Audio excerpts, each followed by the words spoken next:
The Great Hall of the Galactic Council stretched for miles in every direction. Crystal pillars reached up toward a ceiling that showed the stars of 1,000 worlds. Representatives from across the galaxy sat in floating chairs that moved silently through the air. Today was like any other day in the council. They were here to decide which world would join their great civilization next. Ambassador Quan walked to the center of the hall. His blue skin shined under the bright lights and his forearms moved as he spoke. He had done this many times before. Finding new worlds was his job, and he was very good at it. Council members, Quan said, his voice carrying to every corner of the hall. I bring you news of another world that needs our help. A small planet in a system they call Sol, the third planet from their star. Chairman Deho leaned forward in his golden chair. He was old even by the standards of his people. His gray skin was marked with the lines of age, and his eyes held the wisdom of someone who had seen many worlds join the council. Tell us about this world, Ambassador. Quan smiled and waved one of his hands. A large image appeared in the air above them. It showed a blue and green planet spinning slowly in space. They call it Earth, he said. It has about 8 billion creatures living on it. They call themselves humans. The council members looked at the image with interest. It was a pretty world, with white clouds moving across blue oceans. Green and brown land masses dotted the surface. It looked peaceful from space. What do we know about these humans? Asked Yuna. She was the council's expert on alien life forms. Her job was to study new species before they joined the galactic community. She had purple skin and 6 eyes that could see things others could not. Quan waved another hand and the image changed. Now it showed pictures of humans going about their daily lives. They looked small and weak compared to most galactic species. They had only 2 arms and 2 legs, and their skin came in different shades of brown and pink. They are young, Quan said. Very young. Their civilization is only a few thousand years old. They have just started to leave their world. They have been to their moon a few times, and they have sent small machines to other planets in their system. Minsu, the council's war planner, laughed. His red skin was covered in scars from many battles, and his 3 heads shook with amusement. How do they fight? He asked. Do they even know how to make proper weapons? The image changed again. This time it showed human soldiers carrying what looked like simple metal tubes. The council member saw explosions and fire, but the weapons looked very basic compared to galactic technology. They shoot small pieces of metal at each other, Quan explained. They use chemical explosions to make the metal move fast. It is very primitive. Their biggest weapons can destroy large areas of their world, but they are nothing compared to what we have. More images appeared. The council saw human aircraft that needed wings to fly, and ships that moved slowly through their oceans. Everything looked old-fashioned and simple. They fight each other often, Quan continued. Right now, there are conflicts happening in dozens of places on their world. They cannot seem to work together, even when facing common problems. Deho nodded slowly. This was the same story he had heard about thousands of worlds. Young species always fought among themselves until the galaxy showed them a better way. What about their space defenses? He asked. Minsu pulled up more images. These showed space stations that looked like metal cans spinning around Earth. A few small ships moved between the planet and its moon, but they were tiny compared to galactic vessels. They have no real space navy, Minsu said, still laughing. Their largest ships carry maybe 10 people. They use chemical rockets to push themselves through space. It takes them days to reach their own moon. How backward, said Sumin, who was in charge of communications. Her green skin had patterns that changed color when she was amused. Do they even know that other intelligent life exists? No, Quan replied. They have no idea that there is a galactic community. They think they are alone in the universe. Some of them believe other life might exist, but they have never seen proof. The council members talked among themselves. This was always an exciting moment. They were about to bring another species into the light of galactic civilization. It was their duty to help younger races grow and learn. Yuna raised one of her 6 hands. I have studied their culture, she said. There is something strange about these humans. They seem to enjoy conflict more than most species. Even their entertainment is full of fighting and war stories. That is normal for young species, Deho said with a wave of his hand. They will learn peace once they join us. How do you recommend we approach them, Ambassador Quan? Quan had done this many times. The process was always the same. We send a small fleet to their world. Just enough ships to show them our power. When they see how advanced we are, they will surrender quickly. Then we can begin teaching them how to live properly. How many ships? Asked Jiho. He was the commander of the 3rd Expeditionary Fleet. His job was to handle first contact with new species. He was tall and thin, with silver skin that reflected light like a mirror. His species was known for being excellent pilots. 200 ships should be enough, Minsu said after looking at the data. That is what we usually send to primitive worlds. It shows strength without being too scary. Jiho nodded. He had led many such missions. Young species usually gave up as soon as they saw the fleet. Sometimes they tried to fight, but it never lasted long. Their primitive weapons could not hurt galactic ships. What if they refused to surrender? Asked Yuna. My studies show they are more aggressive than most species. Then we disable their weapons and wait, Deho replied. We do not want to hurt them if we can avoid it. Fear makes it harder for them to learn. We show them kindness after we show them strength. The council voted, as they always did. Every member raised their hands, tentacles, or other appendages to show agreement. It was unanimous like it always was for primitive worlds. Commander Jiho, Deho said officially, you are ordered to take the 3rd Fleet to the Sol system. Make contact with the humans and bring them into the galactic community. Use standard first contact procedures. Jiho stood and bowed in the way of his people. I understand, Chairman. How long should this mission take? No more than 1 standard cycle, Deho replied. Primitive species never hold out longer than that. They see our technology and realize resistance is pointless. As the council meeting ended, the members began to leave. They talked excitedly about Earth and its humans. Another backward world would soon join their great civilization. The galaxy would be a little bit larger and a little bit better. Quan stayed behind to give Jiho the detailed files about Earth. They contained everything the galaxy knew about humans, which was not very much. The humans had not traveled far from their world, so gathering information had been easy. They seem harmless enough, Quan told Jiho as they walked through the crystal halls. Just remember to be patient with them. Primitive species can be slow to understand. Jiho nodded and took the files. He had dealt with hundreds of primitive worlds. This would be just another routine mission. His fleet was already prepared and waiting. Within a few hours, they would be on their way to Earth. None of them knew they had just made the biggest mistake in galactic history. The 3rd Expeditionary Fleet moved through space like a school of metal fish. 200 ships of different sizes traveled together toward the small yellow star called Sol. Commander Jiho sat in his command chair on the flagship, watching the stars move past on the main screen. The journey took 12 standard days. Jiho spent most of this time reading about Earth and its humans. The files were not very thick. The galaxy did not know much about this distant world. What they did know seemed simple enough. Salmon sat at her communication station, monitoring the radio waves coming from Earth. As they got closer to the planet, the signals became stronger. She listened to human voices speaking in dozens of different languages. They are very noisy, she told Jiho. They broadcast constantly. Music, news, entertainment, government messages. It never stops. What do they talk about? Jiho asked. He was curious about how primitive minds worked. Everything, Somin replied. They argue about politics, talk about their families, share stories and jokes. But there is something else. Many of their broadcasts are about war and conflict. Jiho was not surprised. Young species always fought. It was part of growing up. Are they fighting now? Yes, Somin said, her skin patterns changing to show concern. There are conflicts in several places on their world. They seem to fight about everything. Religion, territory, resources, politics. That will make our job easier, Jiho said. A divided species cannot resist us for long. As the fleet entered the outer edge of the Sol system, Jiho ordered his ships to take standard formation. The larger warships moved to the front, while smaller support vessels stayed behind. It was designed to look impressive and powerful. The first human response came when they were still far from Earth. Somin detected radio signals that were different from the normal broadcasts. These were focused and directed, Commander, she said, her voice tight with surprise. The humans have detected us. That is impossible, Jiho replied. We are still days away from their world. Their technology is too primitive to see us at this distance. But Somin was right.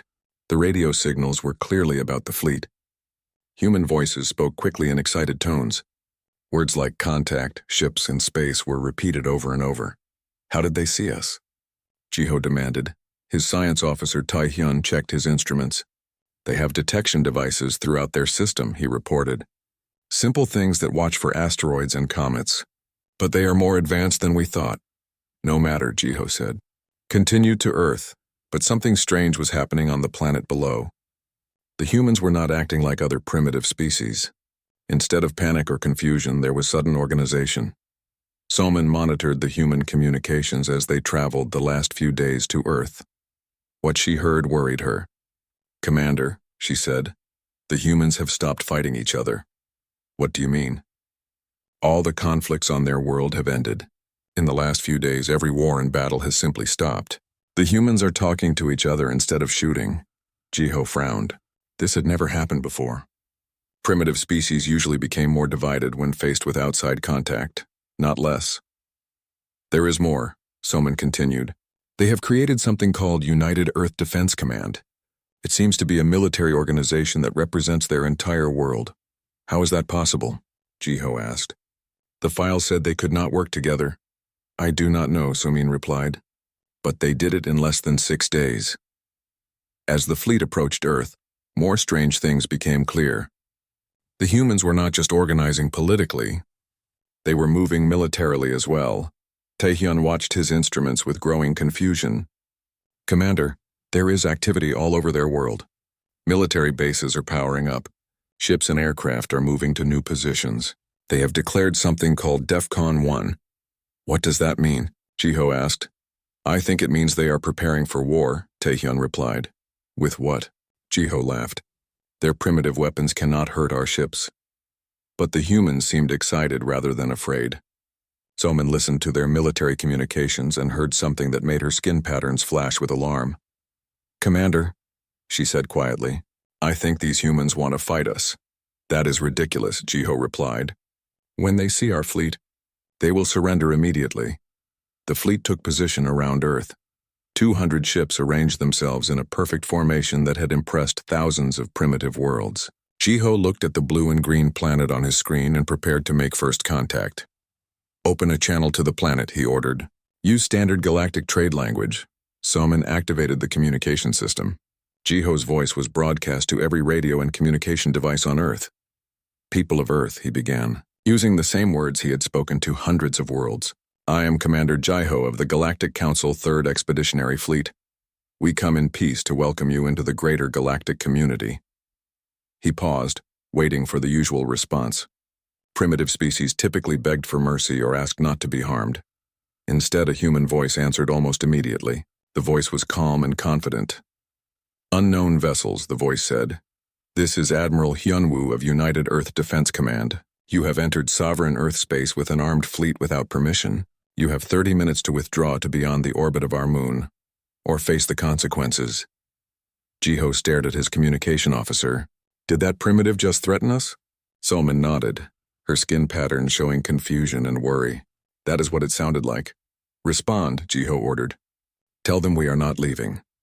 Admiral Hyunwoo, Jiho broadcast, you do not understand. We have 200 advanced warships. You have no choice but to surrender and accept our protection. The human response was immediate. Commander Jiho, you seem to misunderstand. This is Earth, we do not surrender. You have 28 minutes.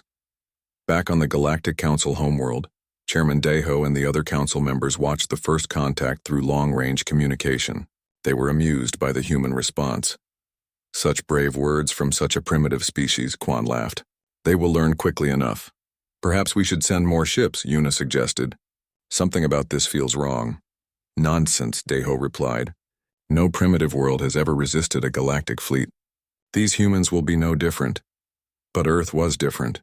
As the 30-minute deadline approached, human activity increased dramatically. Military installations that had been hidden were suddenly active. Ships began launching from the planet's surface, but they were not the slow chemical rockets the galaxy expected. Commander, Taehyun said, his voice filled with disbelief. Those ships are moving much faster than our intelligence suggested was possible. How fast? Jiho demanded. Fast enough to be dangerous, Taehyun replied. The human ships were angular and aggressive-looking. They did not have the smooth, elegant lines of galactic vessels. They looked like they were built for one purpose: war. Admiral Hyunwoo's voice came over the communication system one more time. Commander Jiho, your 30 minutes are up. You were warned. Do your worst, Primitive, Jiho replied angrily. Our shields will protect us from anything you can. His words were cut off by alarms throughout the ship. Taehyun was shouting readings from his instruments, but the numbers made no sense. Incoming projectiles, someone screamed. The first human attack was unlike anything the galaxy had ever seen. Instead of energy weapons or missiles, the humans fired solid metal objects. But these objects moved at speeds that should have been impossible. 3 ships in the outer formation simply disappeared. They did not explode or catch fire. They were hit by metal projectiles moving so fast that the ships were turned into vapor in an instant. What was that? Jiho shouted. Kinetic weapons, Taehyun replied, his voice shaking. They are shooting metal at us, but accelerated to near light speed. That is impossible. Primitive species do not have that technology. But the humans were not finished. More projectiles came from Earth's surface. Then the human ships began to attack. They moved like nothing Jiho had ever seen, making impossible turns and accelerating at speeds that should have killed their crews. Return fire, Jiho ordered. The galactic ships fired their energy weapons at the attacking humans. Some of the beams hit and human ships were destroyed. But for every human ship that died, it seemed like 2 more appeared. Where are they all coming from? Jiho demanded. They are converting civilian ships, Taehyun reported. Cargo vessels, passenger ships, even small personal craft. They are mounting weapons on everything that can fly. The battle became more intense. Human ships that were damaged did not retreat. Instead, they rammed themselves into galactic vessels, causing massive explosions. Admiral Hyunwoo's voice came over the communication system again, but now it was different. Before he had sounded official and calm. Now he sounded like he was enjoying himself. You wanted to fight, alien, he said. Welcome to Earth, let's dance. Commander Jiho watched in horror as his perfect formation fell apart. Human ships attacked from all directions, using tactics that made no sense. They sacrificed themselves without hesitation. They used debris as weapons. They fought like creatures that had nothing to lose. Retreat, Jiho finally ordered. All ships withdraw to safe distance. But the humans followed them. Even as the galactic fleet tried to escape, human ships pursued them. The emergency session of the Galactic Council was unlike any in recorded history. Chairman Daeho sat in his golden chair, but his usual calm was gone. His gray skin had turned almost white with shock. Around him, representatives from across the galaxy whispered and argued in dozens of languages. Commander Jiho stood in the center of the Great Hall, but he looked nothing like the confident officer who had left just weeks before. His silver skin was dull and his hands shook as he spoke. Behind him, holographic displays showed the terrible truth of what had happened at Earth. 67 ships, Jiho said, his voice barely above a whisper. That is all that returned from my fleet of 200. The council members stared at the numbers in disbelief. Some species had never lost that many ships in their entire history. To lose so many to a primitive world was unthinkable. Explain this, Daeho demanded. How did primitives destroy a galactic fleet? Jiho activated the holographic display. Images from the battle appeared in the air above them. The council watched in horror as human ships rammed into galactic vessels, as kinetic weapons turned proud warships into clouds of metal vapor, as the Third Fleet was torn apart by an enemy they had thought helpless. They were not fighting like we expected, Jiho said. Galactic warfare is about precision, strategy, and minimal casualties. The humans fight like every battle is the end of the universe. Ambassador Quan stood up, his forearms waving in agitation. This cannot be right. Our intelligence showed they had primitive weapons. Chemical explosives and metal projectiles. They do have those weapons, Jiho replied. But those are what they use against each other. Against us, they used weapons we never knew they had. The holographic display changed to show recordings of the human kinetic weapons. Metal rods no bigger than a person, moving at speeds that approached the speed of light. When they hit galactic ships, the results were devastating.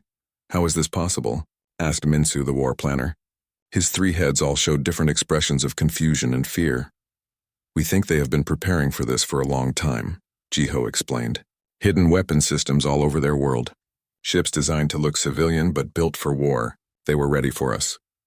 Yuna, the alien expert, had been studying the human communications from the battle. Her 6 eyes showed patterns of deep concern. There is something else, she said. The humans were excited during the battle. Not afraid, not desperate. They were enjoying themselves.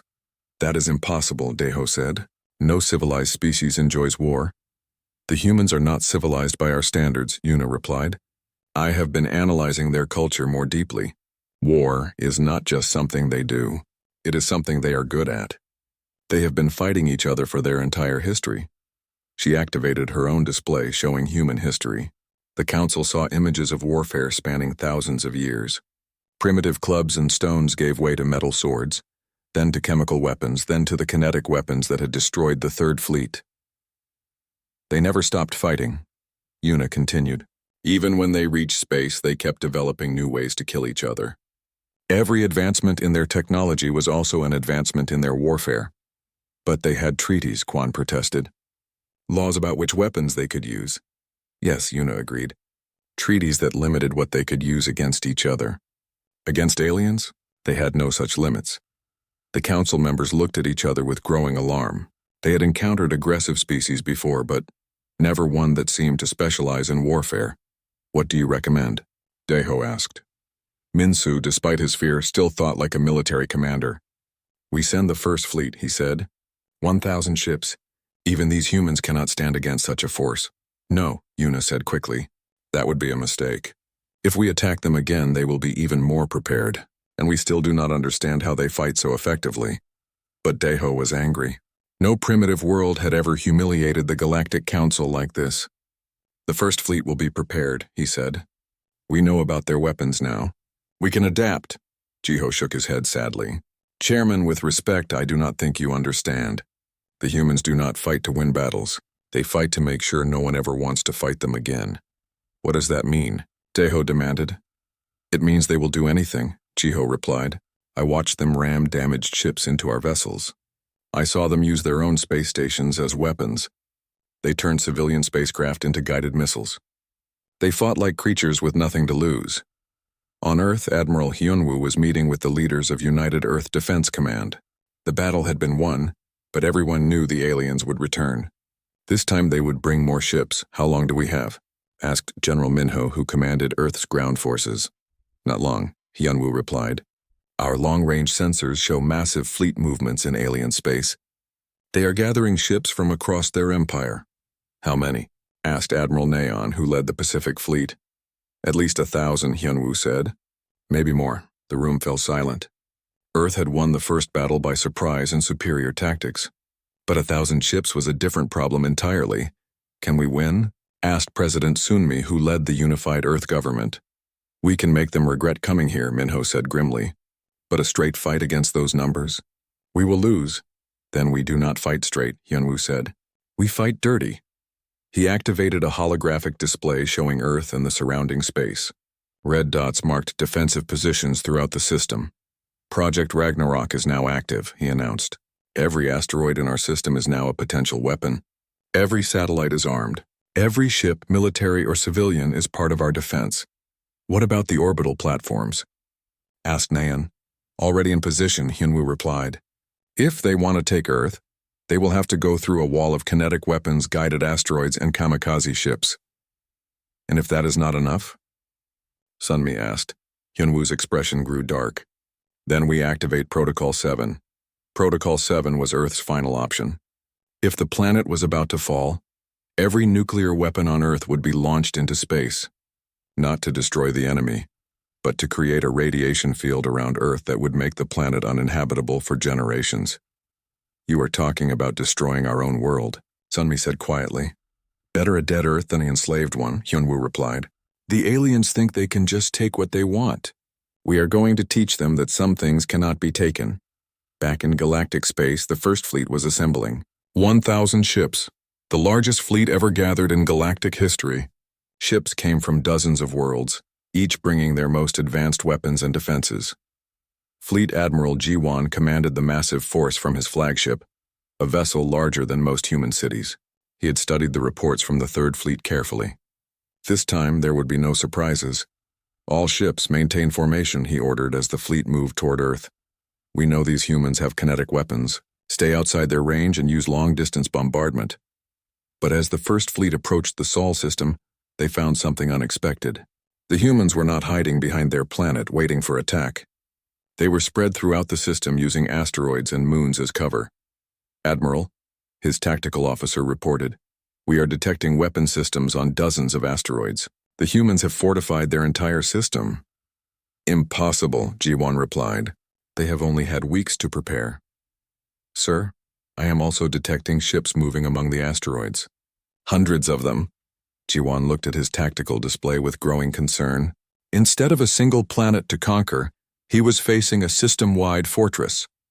Admiral Hyunwoo's voice came over the communication system, just as it had before.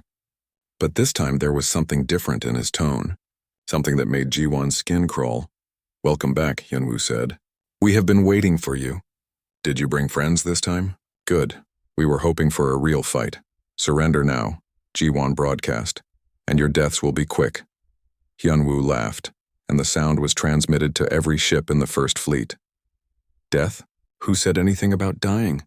We are just getting started."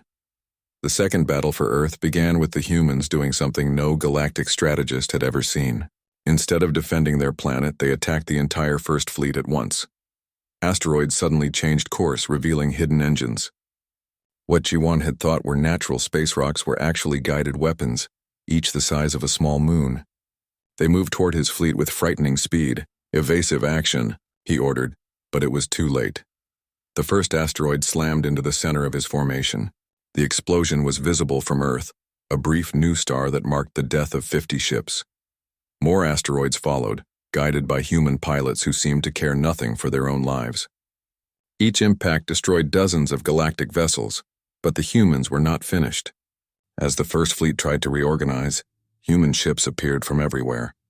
They came from behind asteroids, from inside gas clouds, from directions where the galactic sensors had detected nothing. "Where are they all coming from?" Jaewon demanded. "They are using stealth technology we did not know they had," his science officer reported. "And sir, these are not the same ships we fought before. These are bigger, more heavily armed. The human ships fought with the same terrifying tactics as before, but now they were coordinated on a massive scale." The Galactic Council chamber had never been so quiet. For the first time in its 1,000-year history, no one spoke. Representatives from across the galaxy sat in their floating chairs, staring at the holographic display that showed the impossible numbers. 2 fleets, nearly 1,200 ships, all destroyed or damaged by a single primitive world. Chairman Daeho looked older than anyone had ever seen him. His gray skin had turned almost transparent, and his hands shook as he held the reports. Around him, the greatest minds in the galaxy struggled to understand what had happened. 800 ships, he said finally, his voice echoing in the silent chamber. The humans destroyed 800 ships from the First Fleet. Fleet Admiral Ji-won stood before the council. But he was no longer the proud commander who had led the attack on Earth. His uniform was torn. His face was marked with scars from the battle, and his eyes held the look of someone who had seen something terrible. "They were waiting for us," he said. "The entire system was a trap. Asteroids with engines, hidden weapons everywhere, ships appearing from nowhere. It was not a battle. It was a slaughter. How is this possible?" demanded Ambassador Kwan. His blue skin had turned purple with fear. "They are primitives. They have no technology, no training, no experience." Yuna, the alien expert, had spent weeks studying every piece of data from both battles. Her 6 eyes showed patterns of deep worry as she spoke. "We were wrong about everything," she said. "The humans are not primitives. They are specialists." "Specialists in what?" Daeho asked. "War," Yuna replied simply. "While other species were learning art, music, and philosophy, humans were learning how to kill. While we were building beautiful cities, they were building weapons. While we were making peace, they were making war." She activated her display, showing human history in a new light. The council saw thousands of years of constant conflict, but now they understood what they were looking at. "Every human war taught them something new," Yuna continued. "They learned tactics from fighting each other. They learned strategy from conquering each other. They learned sacrifice from defending each other. By the time we arrived, they had thousands of years of experience in every type of warfare. But they fight with primitive weapons," protested Minsu, though his 3 heads all looked uncertain. "No," Yuna said. "They fight each other with limited weapons. Against us, they used weapons they had been secretly building for decades.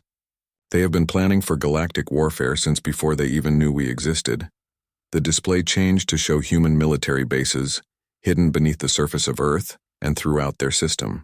Weapons that could destroy planets, ships that could move faster than galactic sensors could track, soldiers trained for combat in space. They call it Project Ragnarok, Yuna explained.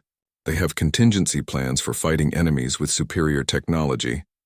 They studied every possible scenario of alien invasion and prepared for all of them. Why? Deho asked weakly. Why would they prepare for something they had never seen? Because that is what humans do, Yuna replied. They imagine threats and prepare for them. They think about worst-case scenarios and make plans. While we assumed the galaxy was peaceful, they assumed it was dangerous. Jinsu, the council's intelligence chief, stood up slowly. His crystalline form reflected the lights of the chamber as he spoke. There is more, he said. Our agents have intercepted human communications since the battles. Earth's industrial capacity has shifted to total war production. Every factory, every resource, every citizen is now focused on military preparation. For what? Quan asked. For us, Jinsu replied. They know we will not stop coming, so they are preparing to fight the entire galaxy if necessary. The chamber filled with fearful whispers. Representatives who had ruled star systems spoke in hushed tones about a single planet that had changed everything. How many ships can they build? Deho asked. Unknown, Jinsu admitted. But their production rate has increased by 500% since first contact. They are converting civilian factories to military use faster than we thought possible. Somin, who had served on both defeated fleets, was asked to speak. Her green skin showed patterns of trauma as she remembered the battles. The worst part was not their weapons, she said. It was their attitude. They enjoyed fighting us. When our ships were destroyed, they cheered. When their own ships were destroyed, they cheered louder. That cannot be true, said Counselor Taewan, a representative from the peaceful meditation worlds. I heard their communications, Somin continued. They called it glorious. They said it was the best fight they had ever had. Some of their pilots requested permission to ram our ships, not because they had to, but because they wanted to. The council members looked at each other with growing horror. They had encountered aggressive species before, but never one that seemed to enjoy warfare for its own sake. What do we do? Asked Representative Naeon from the Trade Federation. We cannot allow a primitive world to defeat the Galactic Order. Can we blockade them? Suggested General Minho from the military command. Keep them trapped in their system until they surrender. Yuna shook her head.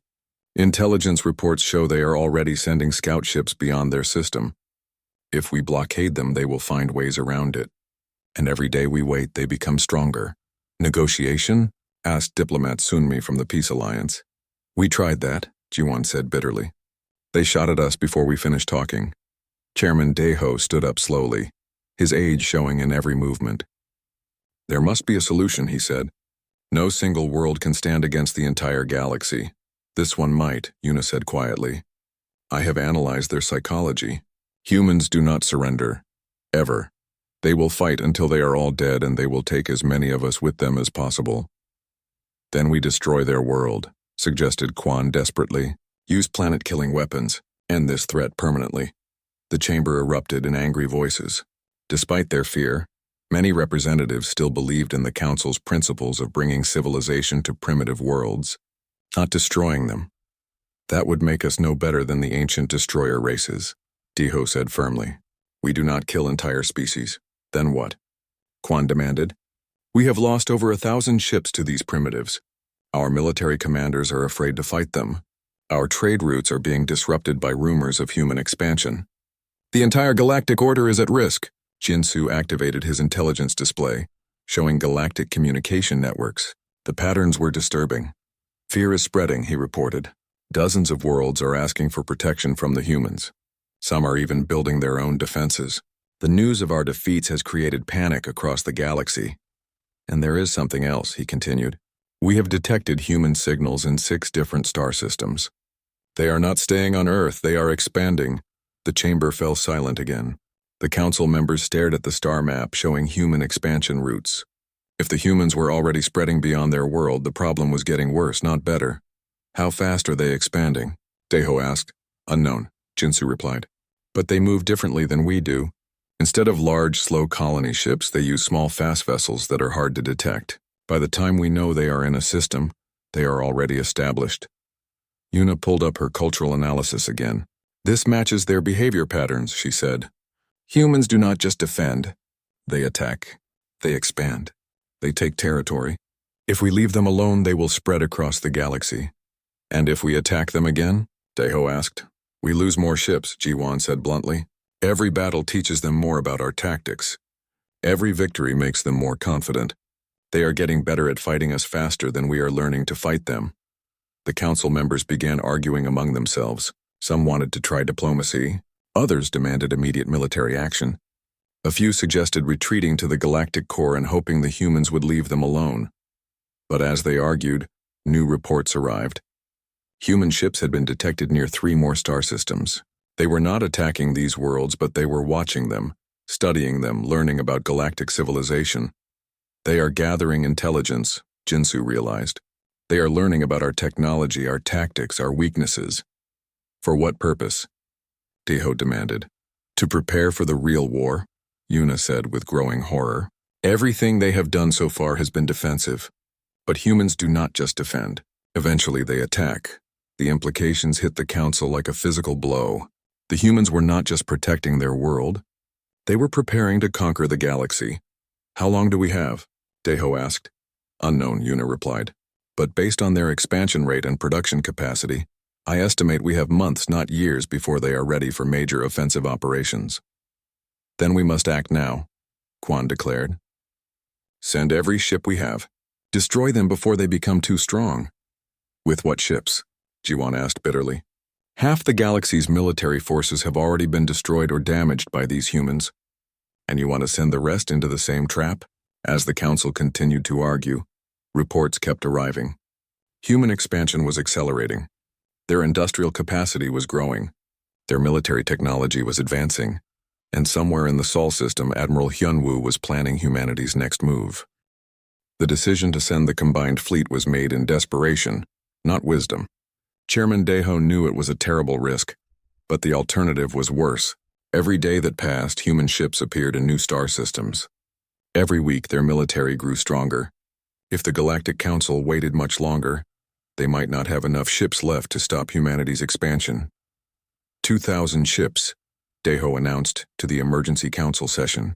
Every available vessel from every member world. This ends now. The combined fleet was the largest military force in galactic history. Ships came from hundreds of worlds, carrying weapons that could destroy planets and shields that could withstand starfire.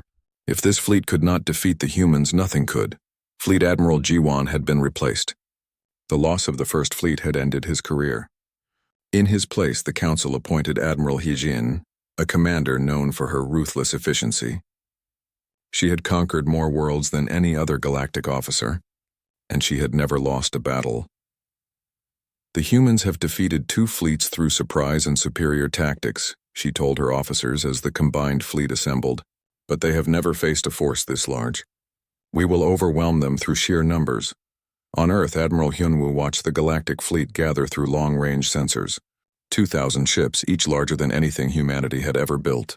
It was an armada that could conquer star systems. Sir, reported General Minho, our analysts estimate we cannot win a direct battle against that many ships. Then we do not fight directly, Hyunwoo replied. We fight like humans. He activated the holographic display showing Earth and the surrounding space. But now the display looked different than it had before. The entire Sol system had been transformed into a weapon. Total War Protocol is now in effect, Hyunwoo announced to his staff. Every resource, every person, every piece of matter in our system is now part of our military. The changes were staggering. Asteroids had been hollowed out and turned into mobile weapons platforms. The moon had been converted into a massive shipyard, producing war vessels at an impossible rate. Even Earth itself had been fortified, with weapons that could reach deep into space. What about civilian casualties? Asked Admiral Naeon. There are no civilians, Hyunwoo replied grimly. Every human is now a soldier. Every ship is now a weapon. Every building is now a bunker. If the galaxy wants to take Earth, they will have to kill every one of us. The combined fleet entered the Sol system like an unstoppable tide of metal and energy. Admiral Hijin had arranged her ships in a formation designed to crush any resistance. The outer ships would absorb human attacks while the inner vessels moved to destroy Earth itself. All ships maintain formation, she ordered. Do not be drawn into individual battles. We advance as one unit and destroy everything in our path. But the humans did not attack the fleet directly. Instead, they did something that horrified even veteran galactic warriors. Earth began firing on itself. Massive kinetic weapons launched from the planet's surface. But instead of targeting the galactic fleet, they struck asteroid mining stations and orbital platforms around Earth. The explosions created clouds of debris that spread throughout the inner system. What are they doing? Admiral Hygen demanded. Her tactical officer studied the spreading debris field with growing alarm. They are creating a maze, he reported. The debris is moving in calculated patterns. They are turning their own system into a trap. But that was only the beginning. As the combined fleet advanced through the debris field, hidden weapons activated. What looked like harmless space rocks suddenly revealed themselves as missile launchers. Destroyed human ships that had been floating dead in space came back to life, their crews having waited for the perfect moment to attack. Ambush, someone screamed over the communication system. The battle that followed was unlike anything in galactic history. The humans did not try to win through superior firepower or technology. Instead, they turned the entire Sol system into a weapon against the invading fleet. Human ships emerged from hiding places throughout the system. They had concealed themselves inside asteroids, behind moons, even inside the debris of their own destroyed vessels. Each group attacked from a different direction, forcing the galactic fleet to split its attention. But the most terrifying part was not their tactics. It was their willingness to sacrifice everything. Admiral Hyunwoo appeared on the galactic communication channels, but he was no longer speaking from a command ship. He was broadcasting from the surface of Earth itself. "You want our world?" he said, his image showing him standing in what looked like a military bunker. Behind him, human soldiers prepared weapons and equipment. "Come and take it." "We will," Admiral Hyejin replied angrily. "Surrender now and some of you might survive." Hyunwoo laughed and the sound was transmitted to every ship in the combined fleet. "Survive? Admiral, you still do not understand. We are not trying to survive. We are trying to make sure you regret coming here." The human counterattack began with something the galaxy had never seen before. Human pilots began deliberately ramming their ships into galactic vessels. But these were not desperate last-resort tactics. They were coordinated suicide attacks planned and executed with military precision. Target their command ships, came the orders over human communication channels. Make sure their officers see what happens when they threaten Earth. Galactic ships found themselves under attack by human vessels that had no intention of surviving the battle. Pilots flew their ships directly into galactic shields, overloading them with kinetic energy. Others detonated their own reactors at close range, creating explosions that could destroy multiple enemy ships. "This is madness," Admiral Hyejin said, watching her tactical display as dozens of her ships were destroyed by suicidal human attacks. But the humans were not finished. As the battle intensified, they began using weapons that violated every principle of civilized warfare. Human ships started firing on their own space stations, not to destroy them but to turn them into guided projectiles. Massive structures weighing millions of tons were launched at the galactic fleet, moving too fast to avoid and too large to destroy. "They are using their own infrastructure as weapons," reported the tactical officer. "That is impossible," Hyejin replied. "No species would destroy their own civilization just to win a battle. But the humans were doing exactly that. They sacrificed their orbital cities, their mining platforms, their research stations, all to create weapons against the invading fleet. The most horrifying moment came when the humans activated something they called Protocol 7. Every nuclear weapon on Earth was launched into space, not to destroy galactic ships directly, but to create a radiation barrier around their own planet. "They are making their world uninhabitable," the science officer reported in disbelief. "Better a dead Earth than a conquered one," came Admiral Hyunwoo's voice over the communication channels. But even as Earth's surface became poisoned with radiation, the humans kept fighting. Underground bunkers opened to reveal weapon systems that could fire through the radiation. Human ships continued to emerge from hidden bases, their crews apparently unconcerned about the toxic environment they were defending. Admiral Hyejin realized with growing horror that the humans were willing to destroy everything, including themselves, rather than surrender. They fought like a species that had nothing left to lose because they had decided that death was preferable to defeat. All ships, retreat to safe distance, she finally ordered. We cannot fight an enemy that wants to die, but the humans pursued them. Even as the combined fleet tried to withdraw, human ships followed, continuing their suicidal attacks. They seemed determined to destroy as many galactic vessels as possible, regardless of the cost to themselves. The final horror came when Admiral Hyunwoo made his last transmission. He was still broadcasting from Earth, but now the planet behind him was a wasteland of radiation and fire. "Tell your leaders," he said, his image flickering as radiation interfered with the signal, "that this is what happens when you threaten humanity. We do not surrender. We do not retreat. We do not compromise. If you want to fight us, this is the price." Behind him, human soldiers continued to work at their stations, even as radiation alarms blared and the very air around them glowed with deadly energy. "You have made your planet uninhabitable," Admiral Hyejin said. "You have killed yourselves for nothing." "For nothing?" Hyunwoo laughed and blood ran from his mouth as the radiation poisoning took its toll. "Admiral, we have just taught the galaxy the most important lesson in human history. We cannot be conquered. We cannot be enslaved. We cannot be defeated. We can only be killed. And killing us costs more than any victory is worth."